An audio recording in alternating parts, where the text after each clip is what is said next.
Hello friends, GC academy YouTube channel पर आपका एक बार फिर से स्वागत है। दोस्तों, हम पढ़ रहे थे संविधान निर्माण की प्रक्रिया। संविधान निर्माण की प्रक्रिया के प्रीवियस लेक्चर में हमने देखा था किस तरह से विभिन्न प्रकार की समितियों का गठन किया जाता है। उनमें से सबसे इम्पॉर्टेंट एक हमारी समिति होती है जिसका नाम है प्रारूप समिति, और प्रारूप समिति अपना किस तरह से रोल प्ले करती है हमारे संविधान निर्माण की प्रक्रिया में, आज उसका अपन अध्ययन करेंगे। आज दोस्तों हम वो चीज़ को जानते हैं कि एक्चुअल में किस तरह से हमारे संविधान का निर्माण हुआ था, यानी कि हमारे संविधान का जो निर्माण हुआ है हमारी संविधान सभा ने किया है। वो संविधान सभा ने किस तरह से उस काम को किया है, किस प्रक्रिया से उसको गुजारा गया है, वो सारी प्रक्रिया आज हम अध्ययन करेंगे। दोस्तों, इसके लिए सबसे पहले मैं बात करता हूँ बी.एन. राव का। बी.एन. राव से शुरुआत करते हैं। दोस्तों, हमारे संविधान निर्माण की प्रक्रिया की असली शुरुआत बी.एन. राव जो हमारे संवैधानिक सलाहकार होते हैं उनके प्रथम प्रारूप से होती है। दोस्तों, बी.एन. राव संविधान का प्रथम प्रारूप तैयार करते हैं। जी हाँ, संविधान का प्रथम प्रारूप बी.एन. राव के द्वारा तैयार किया जाता है। दोस्तों, जैसा कि हम जानते हैं दोस्तों कि बी.एन. राव हमारे संविधान सभा के सदस्य नहीं थे, तथा इन्होंने ही संविधान का प्रथम प्रारूप या फिर रफ ड्राफ्ट तैयार किया था। ध्यान रहे दोस्तों, हमारे एग्जाम में क्वेश्चन पूछा जाएगा हमारे संविधान का प्रथम प्रारूप किसने तैयार किया था। बी.एन. राव ने, बी.आर. अम्बेडकर ने, प्रारूप समिति ने, हमारे संविधान सभा ने। तो हमारा राइट आंसर रहेगा बी.एन. राव, क्योंकि दोस्तों बी.एन. राव पहला रफ ड्राफ्ट तैयार करते हैं। जिस तरह से पंडित जवाहरलाल नेहरू उद्देश्य प्रस्ताव पास करते हैं, उद्देश्य प्रस्ताव में मेन की पॉइंट्स दे रखा था, स्ट्रक्चर दे रखा था, उस स्ट्रक्चर पे एक रफ हमें ड्राफ्ट की जरूरत थी और वो रफ ड्राफ्ट हमारा तैयार किया था बी.एन. राव ने। और दोस्तों, बी.एन. राव से संबंधित इस तथ्य को भी ध्यान में रखें कि बी.एन. राव हमारी संविधान सभा के सदस्य नहीं थे। इसके बाद में बात करते हैं दोस्तों, उसने संविधान सभा का प्रथम प्रारूप तैयार किया था। क्या था प्रथम प्रारूप में? इसमें 243 अनुच्छेद थे, 243 आर्टिकल थे तथा उसमें 13 अनुसूचियां थी।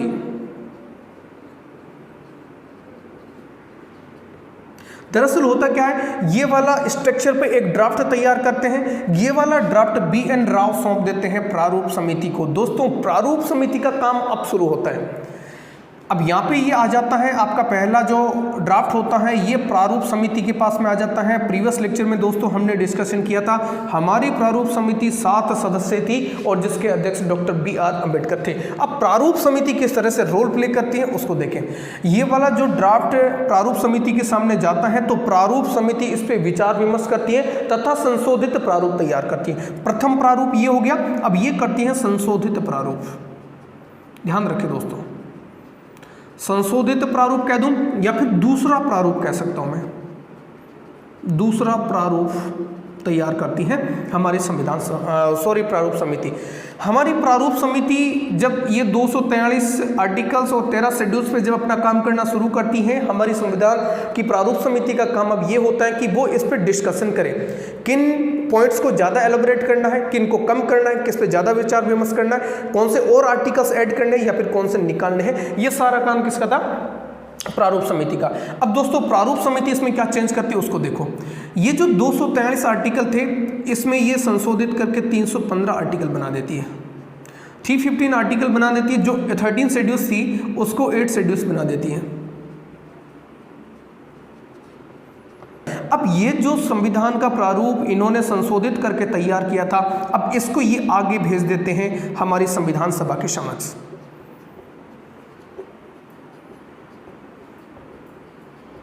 दोस्तों, अब इस पे हमारी संविधान सभा विचार विमर्श करती है कि कौन से पॉइंट्स को ऐड करना चाहिए, कौन से पॉइंट को निकालना चाहिए। दोस्तों, ये वाला देखिए, प्रारूप समिति के बारे में भी यहाँ से जान लेते हैं। इसकी जो स्थापना हुई थी वो हुई थी 29 अगस्त 1947। वैसे प्रीवियस लेक्चर में हमने इससे संबंधित में बात कर ली थी। और इसकी जो पहली बैठक होती है वो होती है 30 अगस्त 1947, सेकेंड डे, आपका नेक्स्ट डे इसकी पहली मीटिंग होती है और इसी दिन से ये अपना काम करना शुरू कर देती है। ध्यान दें दोस्तों, इन्होंने ये जो 315 आर्टिकल एंड 8 शेड्यूल्स जो यहाँ से लेके यहाँ तक ये बनाने का ये जो कार्य इन्होंने किया था या संशोधित प्रारूप तैयार करने में, इनको लगभग टाइम लगा था 6 मंथ का। 6 महीने में इन्होंने इस प्रक्रिया को कंप्लीट किया था। अब हमारी संविधान सभा इस पर विचार विमर्श करती है, इसको लग जाता है लगभग 8 महीने का टाइम। लगभग 8 मंथ का टाइम। यानी कि यहाँ पे मैं बात करूँ, ये जो संविधान सभा को प्रारूप संशोधित करके देती हैं वो आपका देती हैं फैब 1948 में, फैब 1948 में इसको दे देती हैं। फैब 1948 से लेके 8 महीने का लगभग टाइम स्पेंड करने के बाद में लगभग अक्टूबर 1948, अक्टूबर 1948 को ये अपना जो प्रारूप रहती है वापस से किसको सौंप देती हैं, हमारी प्रारूप समिति को दे देती हैं, क्योंकि इन्होंने इसको जितने भी इसमें सुझाव थे, जितने भी इसमें संशोधन थे, ये सारी प्रक्रिया करके किसको वापस दे देती हैं, हमारी प्रारूप समिति को। अब दोस्तों हमारी प्रारूप समिति इस पर वापस से काम करना शुरू कर देती है। और दोस्तों आपको पता होगा इसमें 3 वाचन कंडक्ट करवाए जाते हैं, 3 रीडिंग होती है। ये एग्जाम पॉइंट ऑफ व्यू काफ़ी इंपॉर्टेंट है। पूछा जाता है कि पहला वाचन कब से कब हुआ था, दूसरा वाचन कब से कब हुआ था, तीसरा वाचन कब से कब हुआ था और क्या इसमें विशेषता थी, उसके बारे में देखते हैं। ओके दोस्तों, अब हम बात करते हैं प्रथम वाचन की।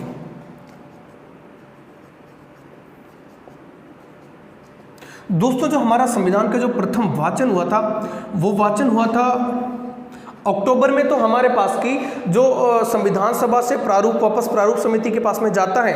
अब ये प्रारूप समिति इस पे नवंबर में वाचन कंडक्ट करवाती है, यानी कि 4 नवंबर 1948 to 9 of नवंबर 1948। बिल्कुल ये कम 5 दिन का ही रहता है प्रथम वाचन। जो दोस्तों प्रथम वाचन रहता है इसमें किया क्या जाता है, हमने कहा था अभी हमारा संशोधन के साथ में 8 महीने का टाइम स्पेंड करने के बाद में जो हमारा प्रारूप था या फिर जिसको मैं संविधान कॉन्स्टिट्यूशन कह दूं, वो वापस किसके पास में आता है, प्रारूप समिति के पास में आता है। अब प्रारूप समिति इसको क्या करती है, एक विशिष्ट प्रारूप इसका तैयार करती है। इसमें जो भी अमेंडमेंट आते हैं इनके साथ में इनको तैयार करके वापस संविधान सभा के समक्ष इसको रखने जा रही है। तो पहले वाचन में ये एक विशिष्ट प्रारूप तैयार करती है। ये दोस्तों विशिष्ट प्रारूप तैयार कर देती है इन 5 दिनों के साथ में। और इनके साथ में दोस्तों जो वाचन होते हैं जिसको बोला जाता है रीडिंग, और ये जो प्रथम वक्ता थे ये भी ध्यान रखना, एग्जाम में पूछा जाता है कि हमारे जो वाचन थे इनके प्रथम वक्ता कौन थे, तो वो थे डॉक्टर सर्वपल्ली राधाकृष्णन।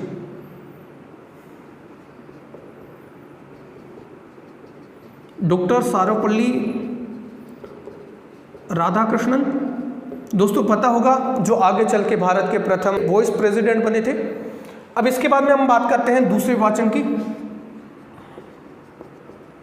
अब आते हैं दूसरे वाचन पे। जो हमारा दूसरा वाचन था वो आपका होता है 15 नवंबर 1948 से 17 अक्टूबर 1949। देखिए दोस्तों ऑलमोस्ट आप देख सकते हैं यहाँ पे 1 साल का टाइम यहाँ पे स्पेंड किया था।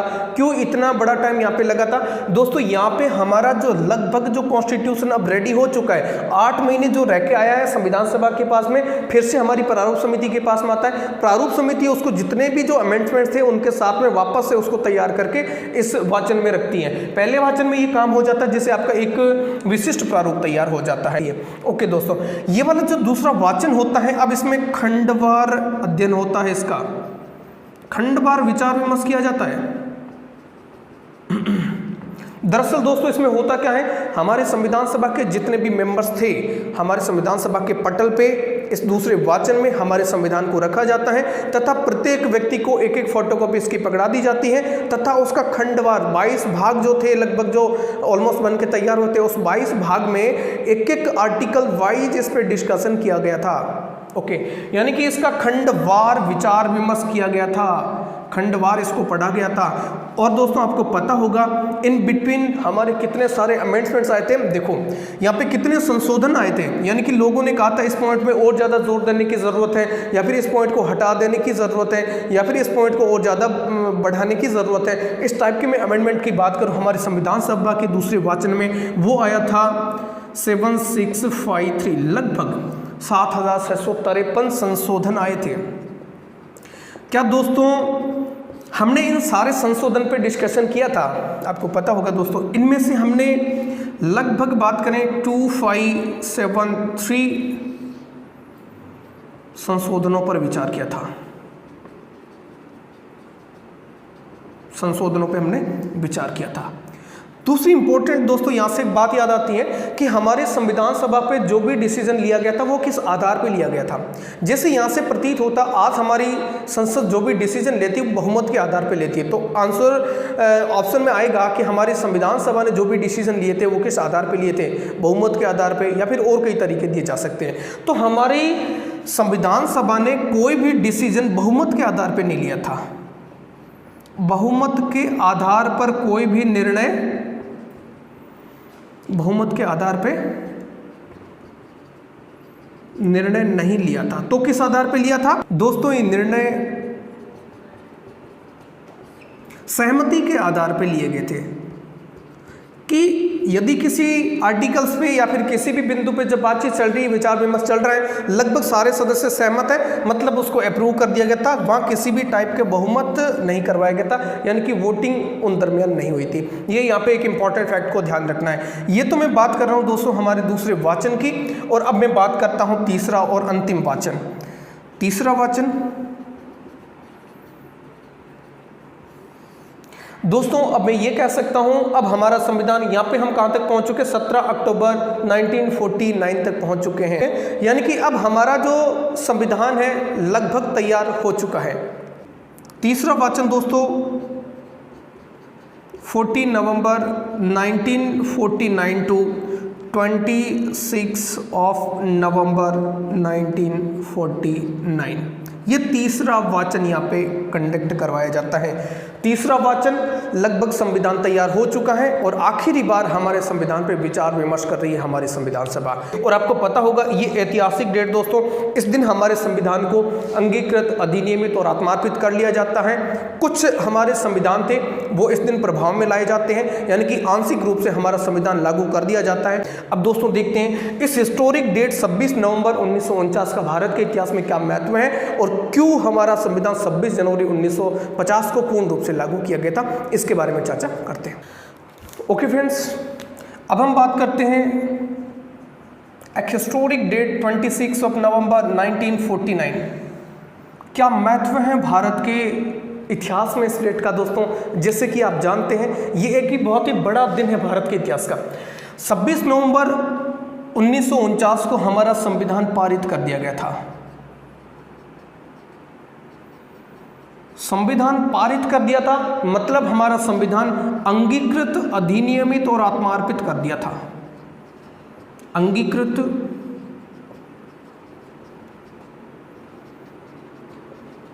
अधिनियमित और आत्मार्पित कर दिया था। यदि दूसरे शब्दों में मैं कहूं तो दोस्तों हमारा संविधान इस दिन बन के रेडी हो गया था। जो हमारा संविधान पहली मीटिंग यानी कि 9 दिसंबर 1946 से चलकर यहाँ तक पहुँचता 26 ऑफ नवंबर 1949 के 2 साल 11 महीने और 18 दिन का सफ़र यहाँ पे तय करता है दोस्तों। बहुत ही हिस्टोरिक डेट होता है, लोग बहुत ही इस दिन एक्साइटेड होते हैं दोस्तों, क्योंकि हमने लगभग 60 देशों के संविधान का अध्ययन किया था। 60 देशों के संविधान का हमने अध्ययन करने के बाद में हमारे संविधान को जितना खूबसूरत बना सकते थे उतना हमने खूबसूरत बनाया। और दोस्तों इतना समय कंप्लीट करने के बाद में ये हो जाता है, इतने देशों का अध्ययन करने के बाद में ये दुनिया का सबसे बड़ा लिखित संविधान बनकर सामने आता है। अब आगे देखते हैं दोस्तों, 26 नवंबर 1949 को हमारा संविधान आंशिक रूप से लागू किया गया था। हमारा संविधान आंशिक रूप से लागू किया गया था। दोस्तों क्यों हमारा संविधान आंशिक रूप से लागू किया गया था?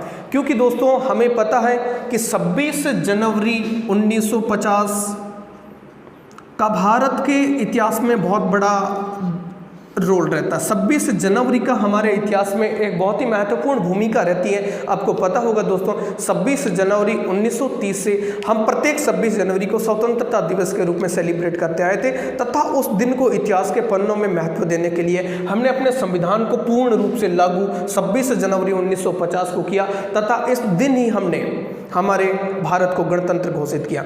पर इससे पहले इसको तो हम डिस्कशन करेंगे, इससे पहले हम 26 नवंबर के बारे में सारी घटनाओं को अपन देख लेते हैं। अब देखो दोस्तों, आंशिक रूप से लागू हो गया था। कुछ आर्टिकल ऐसे थे जिनको प्रभाव में ला दिया गया था, क्योंकि ये वाला जो टाइम था, इस दिन तक हमारी शासन व्यवस्था को चलाने के लिए हमने आंशिक रूप से लागू कर दिया था। कुछ आर्टिकल थे जो प्रभाव में लाए थे, उन आर्टिकल को याद रखना जरूरी है दोस्तों। एग्जाम में क्वेश्चन पूछा जाता है, निम्न में से कौन सा अनुच्छेद 26 नवंबर 1949 से प्रभाव में लाया गया था। अब थोड़ा उनका याद करने का तरीका देखते हैं। आंशिक रूप से लागू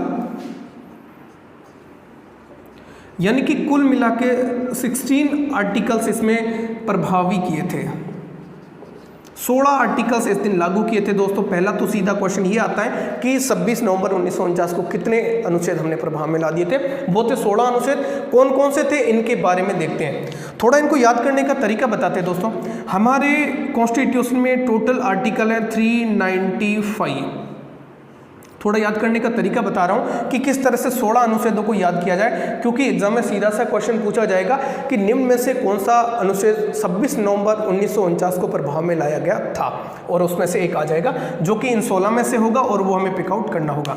देखो दोस्तों, यहाँ पे क्या दिखाई दे रहा है, 395 यानी कि 5 से लेके 9 तक, यानी कि 5, 6, 7, 8 और 9 ये आर्टिकल, यानी कि जो नागरिकता से संबंधित है, आर्टिकल 5 to 9 इनको प्रभाव में लाया गया था। इसके बाद में देखिए दोस्तों, जो 2 अंकों का डिजिट है वो एक मात्र ही था, और वो था आर्टिकल 60। कौन सा था? आर्टिकल 60, यानी कि 2 अंकों वाला 2 डिजिट का एक ही आर्टिकल था, वो था आर्टिकल 60। ये इतना याद रख लेना है। 5 ये हो गए और ये 6 हो गए। अब देखो, हमारे टोटल आर्टिकल थे 395। अब देखो 395 से एक कम करो, यानी कि आपका 394 हो गया। तो देखो 391, 392, 393 और 394, ये 4 आर्टिकल, यानी कि ध्यान रखना है। पहला किस तरह से याद रखेंगे, 5 से लेकर 9 तक, 5 से 7, 8, 9, और 2 डिजिट का मात्र एक था, वो था आर्टिकल 60। और 395 से पहले के 4 आर्टिकल, यानी कि 391, 392, 393 और 394, कितने हो गए? ये आपके 4 हो गए, 5 और 5 आपके 10 हो गए। अब 6 आर्टिकल और कौन से थे? वो आपकी 3 की सीरीज वाले थे। ओके दोस्तों, अब याद करते हैं आगे के कौन से आर्टिकल थे जो 3 डिजिट के थे। 324, 366, 367, देखो ये दोनों जुड़वा है, पास वाले। 324 तो याद रखने हैं। उसके बाद में 366 और 367।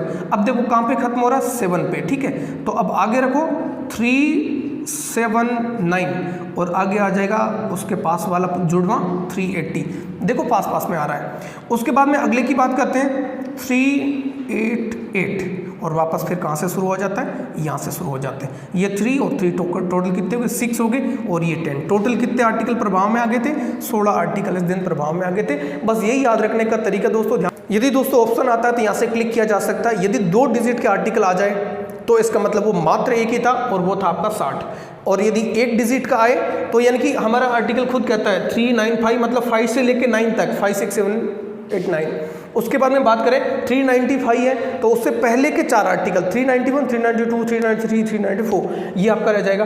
उसके बाद में 3 डिजिट, 3 से शुरू होता है, फिर 3 डिजिट से फिर शुरू होता है। 2 डिजिट का तो आपको पता एक ही रहता है। 324, 366, फिर वापस कैसे शुरू करते हैं? 366 है, 366 के पास वाला 367 है, लास्ट में 7 है, 379, 380, फिर 388, और फिर बाकी के ये इतने आर्टिकल्स आपके आगे के थे। ये थोड़ा सा याद करने का तरीका दोस्तों, इस तरह से हम याद कर सकते हैं कि कौन सा आर्टिकल हमारा 26 नवंबर 1949 को प्रभाव में आ गया था। अब दोस्तों मैं और बात करता हूँ 26 नवंबर 1949 के रूप में। दोस्तों इस दिन हमारे संविधान का निर्माण किया गया था। अब इस समय हमारे संविधान को हस्ताक्षर करने वाले कितने लोग थे, इसकी बात करते हैं। यहाँ पे दोस्तों ध्यान दें, हमारे संविधान सभा के कुल सदस्य आपको पता होगा स्टार्टिंग में 389 थे, पाकिस्तान के विभाजन के बाद 324 हो गए थे, और लास्ट में पुनर्गठन जब हमने किया था उस समय रह गए थे 299, यानी कि 299 सदस्य कुल हमारी संविधान सभा में थे। उनमें से 284 ने इस पे किया था, हमारे संविधान पे हस्ताक्षर किया था। जी हाँ दोस्तों, क्वेश्चन पूछा जाएगा हमारे संविधान पे कितने लोगों ने हस्ताक्षर किए थे। देखो दोस्तों, जिस समय आपकी साइन सेरेमनी हो रही थी उस समय सभी सदस्यों को 3-3 कॉपियां दे दी गई थी साइन करने के लिए। उनमें से 284 लोगों ने साइन किया था और सबसे पहले साइन करने वाले व्यक्ति थे पंडित जवाहरलाल नेहरू। यानी कि साइन के मामले में पहले कौन थे? पंडित नेहरू थे। और आखिरी कौन थे? संविधान सभा के हमारे अध्यक्ष और भावी राष्ट्रपति डॉक्टर राजेंद्र प्रसाद, ये आखिरी व्यक्ति थे जिन्होंने साइन किया था। अब दोस्तों मैं बात करता हूं हमारी संविधान सभा में कितनी महिलाओं ने साइन किया होगा। देखो दोस्तों, डाटा इनमें से ही है। यदि आपको 284 याद रहता है तो आपको इजीली याद रह जाएगा कितनी महिलाओं ने साइन किया था। देखो, इसमें से बड़ा फिगर 2 तो हो नहीं सकती और ना ही 4 हो सकती, तो बड़ा फिगर कौन सा है? 8 है। तो 8 महिलाओं ने साइन किया था। कितनी महिलाएं थी? 8 महिलाओं ने साइन किया था। और हमारी संविधान सभा में कुल महिलाएं कितनी थी?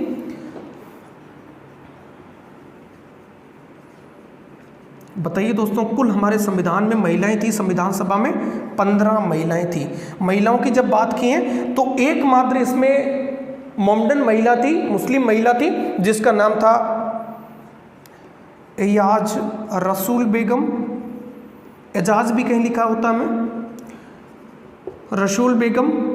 और दोस्तों बात करें कि एससी और एसटी के कितने सदस्य थे, ये भी एग्जाम में क्वेश्चन पूछा जाता है। क्योंकि दोस्तों आज जितने भी फैक्ट हमारे बच गए हैं उन सारों की अपन चर्चा करेंगे। तो एससी के जो सदस्य थे उनकी संख्या थी 26 और जो एसटी के सदस्य थे उनकी संख्या थी 33। और महिलाओं की संख्या में बात करूं, ऑलरेडी मेरे वहां पे लिखा है, वो थी आपकी 15। देखो 1 2 3 इस तरह से भी याद रख सकते हो। 5 6 और क्या बच गया? 1 2 के बाद में जो 3 था, 3 को बाद में मैंने यहाँ पे फिर से रिपीट कर दिया। ये महिला एससी और एसटी की हमारे संविधान सभा में सदस्यों की संख्या थी। और दोस्तों मैं बात करता हूँ 26 नवंबर 1949 हमारे इतिहास में क्यों महत्वपूर्ण है, थोड़ा सा डिस्कशन अभी उसका भी करता हूँ। ओके फ्रेंड्स, अब हम बात करते हैं कि हमारा जो 26 नवंबर है, 26 नवंबर से संबंधित हम और फैक्ट देखते हैं। दोस्तों 26 नवंबर विधि दिवस के रूप में मनाया जाता है या संविधान दिवस के रूप में, या संविधान दिवस के रूप में, इस बारे में चर्चा करते हैं। ओके दोस्तों, 26 नवंबर 1949 यानी कि 26 नवंबर का दिन भारत के इतिहास के लिए अपने आप में बहुत बड़ा महत्व रखता है। लेकिन दोस्तों मूल रूप से इसको ना तो विधि दिवस के रूप में मनाया जाता था और ना ही इसको संविधान दिवस के रूप में मनाया जाता था। यानी कि हमारे देश के बहुत बड़े विधिवेता हुए दोस्तों, जब भी पॉलिटिकल साइंस हम पढ़ेंगे, लक्ष्मीमल सिंघवी का नाम, चाहे हम नागरिकता से संबंधित पढ़ें या फिर कई प्रोविजंस पढ़ेंगे जिसमें लक्ष्मीमल सिंघवी का नाम हम लेंगे। तो ये दोस्तों हमारी विधि दिवस कब से शुरू हुआ था, इसकी स्टोरी देखिएगा। यानी कि LM सिंघवी, लक्ष्मीमल सिंघवी तथा सुप्रीम कोर्ट बार एसोसिएशन के प्रयासों से, सुप्रीम कोर्ट बार एसोसिएशन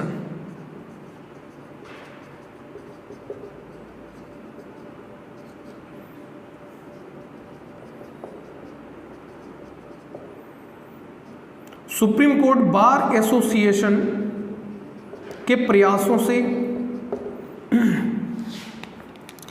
1979 से हमारा 26 नवंबर को विधि दिवस के रूप में मनाया जाने लगा। लेकिन दोस्तों ध्यान रखें, अब मैं बात करता हूं 2015 की। 2015 में डॉक्टर BR अंबेडकर,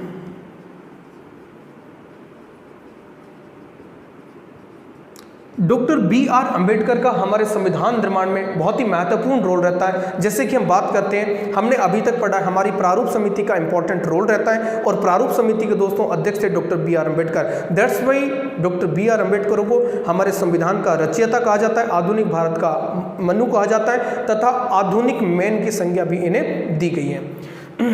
तो डॉक्टर BR अंबेडकर के 125वें जयंती दिवस पर 125वीं जयंती 2015 में मनाई गई थी।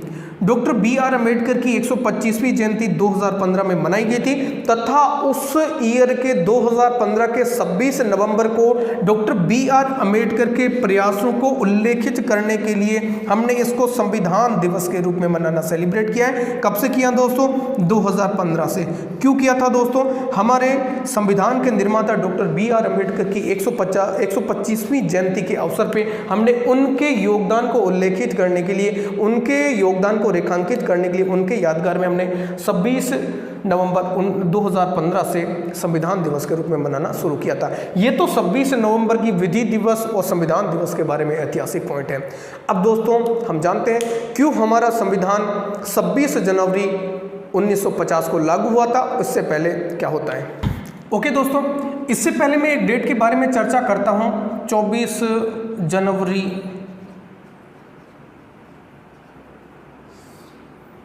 1950 यानी कि 26 जनवरी से 2 दिन पहले। ये क्या डेट है दोस्तों? इस डेट को हमारे संविधान सभा आखिरी बार मिलती है। संविधान सभा का अंतिम अधिवेशन और अंतिम बैठक। वैसे दोस्तों मेरे से पूछा जाए कि हमारा संविधान निर्माण में कितने अधिवेशन और कितनी बैठक लगी थी, तो मेरा आंसर रहेगा हमारे संविधान का निर्माण कब तक हो गया था दोस्तों? वो हो गया था 26 नवंबर 1949 तक हमारा संविधान निर्माण की प्रक्रिया कंप्लीट हो गई थी। और इस डेट को हम अपने संविधान को अंगीकृत, अधिनियमित और आत्मार्पित भी कर लेते हैं, लेकिन हम लागू कब करते हैं? 26 जनवरी को करते हैं। लेकिन दोस्तों 24 जनवरी 1950 को फिर भी हमारी संविधान सभा भी भंग नहीं की जाती है। हमारी संविधान सभा इस डेट को भंग की जाती है 24 जनवरी 1950 को। तो अंतिम अधिवेशन कब होता है? 24 जनवरी को। अंतिम बैठक कौन सा होता है? आपकी 24 जनवरी को। लेकिन दोस्तों संविधान निर्माण की प्रक्रिया में इसका कोई योगदान नहीं था, क्योंकि संविधान तो इससे पहले ही हमारा क्या हो चुका था? पूर्ण रूप से बन के तैयार हो चुका था। हमारी संविधान सभा ने इसको अंगीकृत कर लिया था। लेकिन दोस्तों यदि मुझे बात करें हमारे संविधान निर्माण में कितनी बैठक हुई थी, तो कितने अधिवेशन हुए थे? टोटल 12 अधिवेशन हुए थे। कुल की बात करूं, कुल अधिवेशन 12 अधिवेशन हुए थे और 166 बैठक हुई थी। लेकिन मेरा क्वेश्चन यदि मुझसे पूछा जाए कि हमारे संविधान के निर्माण में कुल कितने अधिवेशन और कुल कितनी बैठकें हुई, तो ये एक अंतिम अधिवेशन और अंतिम बैठक को मैं निकाल दूंगा। ये जो अंतिम अधिवेशन था ये आपका 12वां था और अंतिम जो बैठक थी 166वीं थी, जो कि जस्ट हमने लास्ट टाइम में संविधान सभा के दिन संविधान सभा के सदस्य मिले थे और संविधान सभा को भंग कर दिया गया था और हमारी इंटरिम पार्लियामेंट के रूप में इसको स्वीकार कर लिया था। दोस्तों अब देखिए यदि इसको मैं निकाल लूं तो हमारे अधिवेशन की संख्या कुल तो ये थी, लेकिन संविधान निर्माण के लिए संविधान निर्माण में कितनी अधिवेशन हुए थे? 11। एक निकाल लूं और बैठक कितनी हुई थी? 165 बैठक हुई थी। तो आपके बुक में कहीं डाटा चेंज भी आपको मिल जाएगी। 11 और 12 का डाउट और 165 और 166 का डाउट इस तरह से दूर किया जाएगा। 26 नवंबर तक हमारी जो बैठकें हुई थी वो 165 हुई थी और अधिवेशन जो हुए थे वो हुए थे 11। एक्चुअली में हमारा संविधान निर्माण में तो 2 साल 11 महीने और 18 दिन इतना ही रोल था। लेकिन दोस्तों लास्ट टाइम हमारी संविधान सभा 24 जनवरी 1950 को मिलती है और उसको 12वां अधिवेशन और 166वीं मीटिंग कहा जाता है। यदि कुल की बात आए तो ये वाला डाटा लिखेंगे और संविधान निर्माण का पूछा जाए तो ये वाला डाटा लिखेंगे। अब दोस्तों 24 जनवरी के दिन की मैं बात करता हूं। 24 जनवरी को हमारी संविधान सभा आखिरी बार मिलती है तथा इस दिन 3 चीज़ों को एक्सेप्ट किया जाता है। एक तो राष्ट्रपति का चुनाव भी इसी दिन कर लिया जाता है, लेकिन हमारा राष्ट्रपति 26 जनवरी 1950 को शपथ लेता है। एक तो राष्ट्रपति, राष्ट्रगान और राष्ट्रगीत। राष्ट्र से संबंधित ये जो तीनों चीजें हैं, इन तीनों चीजों को हमने कब एक्सेप्ट किया था? 24 जनवरी 1950 को हमने एक्सेप्ट किया था। अब दोस्तों 24 जनवरी 1950 को हमारी संविधान सभा आखिरी दिन यहाँ पे मिलती है, आखिरी बार यहाँ पे मिलती है, तथा इस दिन हमारी संविधान सभा को भंग कर दिया जाता है। हमारी संविधान सभा को यहाँ पे भंग कर दिया जाता है दोस्तों। लेकिन आपको पता होगा हमारी संसद के रूप में काम कौन करेगा, क्योंकि दोस्तों अभी तक हमारे पास न तो मशीनरी है और अभी तक हमने संविधान निर्माण की प्रक्रिया को कंप्लीट किया है। अब हमारे पास में अगले चुनाव प्रक्रिया के लिए हमें काफ़ी सारा काम करना पड़ेगा, और चुनाव के लिए जो हमने वयस्क मताधिकार के बाद में हमारी पहली संसद हमारी वयस्क मताधिकार के आधार पर लोकसभा पहली आएगी, उससे पहले हमें अपने शासन व्यवस्था चलाने के लिए हमें अंतरिम संसद या फिर अस्थायी संसद की जरूरत पड़ेगी, और वो भंग करके अस्थायी संसद में बदल दिया था, अस्थायी संसद में बदल दिया। किसको बदल दिया दोस्तों? हमारी संविधान सभा ने पहली संसद के रूप में काम किया था। पहली संसद के रूप में कौन थी? अस्थायी संसद के रूप में कौन थी? हमारी संविधान सभा ने काम किया था। कब तक किया था दोस्तों? आपको पता होगा 17 अप्रैल हमारी पहली लोकसभा 1952 को बन के तैयार हो गई थी। पहली बार नवनिर्वाचित हमारी लोकसभा आई थी 17 अप्रैल 1952 को। उस दिन तक हमारी संविधान सभा ने अस्थायी संसद या फिर टेम्पोररी संसद या फिर पहली संसद के रूप में, इंटरिम पार्लियामेंट के रूप में काम किया था। ओके दोस्तों, अब हम जानते हैं कि 26 जनवरी 1950 का क्या हमारे इतिहास में रोल है। ओके दोस्तों, अब अगेन मैं एक ऐसे ऐतिहासिक दिन की बात करता हूं जो अपने इतिहास में अपने आप में एक अलग ही महत्व रखता है। 26 जनवरी 1950 को दोस्तों, इस दिन हमारा संविधान पूर्ण रूप से लागू कर दिया था। यदि एग्जाम में क्वेश्चन आता पूर्ण रूप से कब लागू किया था हमारा संविधान, 26 जनवरी 1950 को किया था, लेकिन तैयार कब हो गया था? 26 नवंबर 1949 को हो गया था। दोस्तों हम तो अपना संविधान बनाने के लिए इतने एक्साइटेड थे, इतना लंबा टाइम 2 साल 11 महीने और 18 दिन, ऑलमोस्ट हमने 3 साल का टाइम लगा दिया था। तो फिर हमने क्यों इस 2 महीने तक इसका वेट किया? क्यों 2 महीने तक हमने इसका वेट किया दोस्तों? 26 जनवरी का अपने इतिहास में एक बहुत ही इंपॉर्टेंट रोल था। उस दिन को इतिहास में यादगार बनाने के लिए हमने 26 जनवरी की डेट को चूज किया था दोस्तों। देखो हम बात करते हैं 26 जनवरी 1930 से, 26 जनवरी 1930 से लेके 1947 तक दोस्तों हम 26 जनवरी को स्वतंत्रता दिवस के रूप में मनाते आए हैं, क्योंकि हमें पता है 1929 का जो हमारा लाहौर अधिवेशन हुआ था, लाहौर अधिवेशन में पहली बार दोस्तों हम पूर्ण स्वराज को यानी कि पूर्ण स्वतंत्रता को हम अपना टारगेट बनाते हैं। यानी कि इससे पहले हमने अपने टारगेट पूर्ण स्वराज नहीं बनाया था, हम चाहते थे डोमिनियन स्टेटस के रूप में या फिर औपनिवेशिक राष्ट्र के रूप में हमारी डिमांड चलती आ रही है। लेकिन 1929 के लाहौर अधिवेशन में हम ये निश्चित करते हैं कि अब हमारा टारगेट पूर्ण स्वराज रहेगा, पूर्ण स्वतंत्रता रहेगा। तो इसी के बाद में हम प्रण लेते हैं कि प्रत्येक 26 जनवरी को हम स्वतंत्रता दिवस के रूप में सेलिब्रेट करते आएंगे। और इस दिन पहली बार हमने अपना एक ध्वज फहराया था रावी नदी के किनारे पे दोस्तों, मॉडर्न हिस्ट्री में हम पढ़ेंगे, और उसके साथ में वंदे मातरम वहाँ पे गाया था और इंकलाब जिंदाबाद के नारे वहाँ पे लगाए थे। तो उसी दिन से हम 26 जनवरी को स्वतंत्रता दिवस के रूप में सेलिब्रेट करते आ रहे हैं। तो दोस्तों जब हमें पता था कि 26 नवंबर हो चुका है, तो क्यों न उस ऐतिहासिक दिन को फिर से यादगार बनाए रखने के लिए, उसकी याद को चिरस्थायी बनाए रखने के लिए क्यों न 26 जनवरी 1950 को ही हमारा संविधान पूर्ण रूप से लागू किया जाए और भारत को एक गणतंत्र राष्ट्र घोषित किया जाए। आगे हम प्रस्तावना में पढ़ेंगे गणतंत्र का मतलब क्या होता है। अभी दोस्तों इतनी बात करेंगे कि हमारा देश उस दिन गणतंत्र बन गया था और हमारे पहले राष्ट्रपति डॉक्टर राजेंद्र प्रसाद बन गए थे। ओके दोस्तों, आज हमने ऑलमोस्ट जितने पॉइंट हमारे संविधान निर्माण की प्रक्रियाओं से संबंधित थे वो सारे हमने कवर कर लिए हैं। दोस्तों अगला अब हमारा काम रहेगा, अब हमारा जो संविधान यहाँ पे बन के तैयार हुआ उसमें क्या दोस्तों, हमारे संविधान में 22 भाग बनकर तैयार हुए हैं। उसके बाद में मैं बात करूं अनुच्छेदों की तो वो आपके 395 हैं, और मैं बात करूं दोस्तों अनुसूचियों की तो हमारे अनुसूचियां जो है मूल रूप से 8 हुआ करती थी और वर्तमान में ये संख्या कितनी है, 12 है। इनसे पहले हमारे संविधान में लिखित में है इनकी प्रस्तावना, संविधान के यदि लिखावट की बात करूं तो सबसे पहले प्रस्तावना आती है, उसके बाद में एक भाग और उससे संबंधित आर्टिकल दे रखे, जैसे पहले भाग में 4 हो गए, दूसरे में आपका 5 से लेकर 11 तक हो गए, तीसरे में 12 से लेकर 35 तक हो गए, अगले में 36 से 51, इस तरह से अलग अलग भागों में आर्टिकल को लिख रखा है तथा इनसे संबंधित डिटेल में चीज आपकी अनुसूची में बात की गई है और अनुसूचियां इनके 395 आर्टिकल के बाद में लिखित में। ये इस तरह की हमारी एक बुकलेट है। तो अब हम दोस्तों आगे क्या पढ़ेंगे, आगे बस हमें इसी के बारे में पढ़ना है, कौन से भाग हैं, कौन सी आर्टिकल्स हैं, कौन से शेड्यूल्स हैं और क्या प्रीएम्बल ऑफ इंडियन कॉन्स्टिट्यूशन है। 1 बाय 1 कंप्लीट पॉलिटी की दोस्तों हम इसमें चर्चा करेंगे।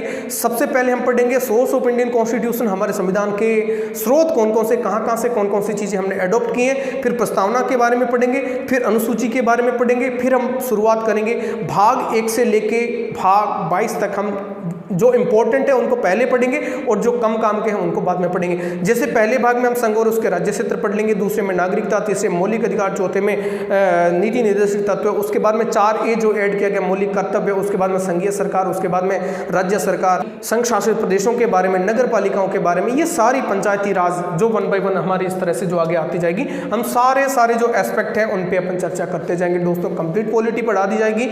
जो भी आपके डाउट रहे, जो भी क्वेश्चंस रहे, जो भी आपकी क्वायरी रहे, मेरे कमेंट बॉक्स में आप लिखते जाइएगा जो टॉपिक आपको पहले पढ़ना है। वैसे मैं सीरीज को भंग तो करूंगा नहीं, सीरीज से रिगार्डिंग जिस टॉपिक से संबंधित जो भी प्रॉब्लम आती है आप मेरे से क्वेश्चन रेज कर सकते हैं दोस्तों। थैंक यू सो मच दोस्तों हमारे साथ में बने रहने के लिए। अगला जो मेरा वीडियो रहेगा वो रहेगा हमारे स्वतंत्र भारत का पहला जो मंत्रिमंडल था उसके बारे में मैं अगला वीडियो लेके आऊँगा और उसको मैं एक ट्रिकी अंदाज में 5 से 7 मिनट में दोस्तों मैं समझा दूंगा कि किस तरह से पहला मंत्रिमंडल था और किस तरह से उसको याद किया जाता है। थैंक यू सो मच दोस्तों हमारे साथ में बने रहने के लिए। Thank you so much.